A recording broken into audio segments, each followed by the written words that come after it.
Reading is the familiar story about Zacchaeus that many of you will remember. And I think, for me, the way that it relates to the themes for today is just that all of those people we just remembered, the people that were on our hearts, people of faith who showed us how to live with faith, all of them have ancestors beyond them that go back and back to people like Zacchaeus in these first figures in the Gospels and other figures in the Bible.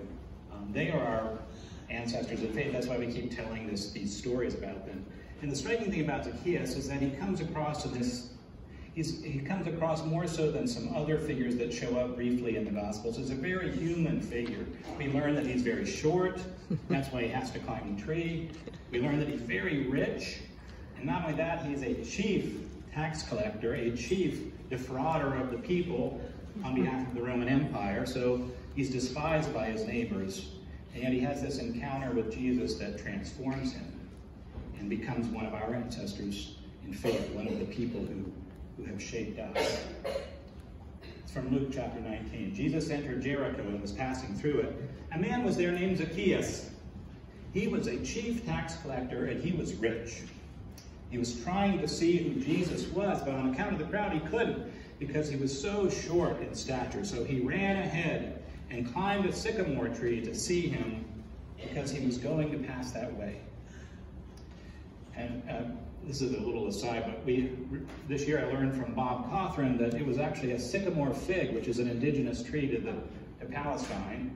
And it looks kind of like a baobab tree from Africa. It's got really thick branches that go up, so it's a great tree to climb in. So that's why he chose the sycamore fig.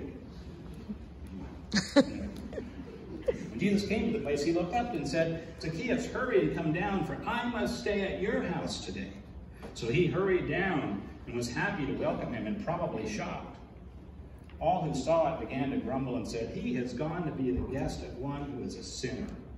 Zacchaeus stood there and said, "Jesus, look, half of my possessions I will give to the poor, and if I have defrauded anyone of anything, I will pay back 4 times as much." Then Jesus said to him, "Today salvation has come to this house because he too is a child of Abraham. For the human one came to seek out and to save the lost." Here ends the gospel reading this morning.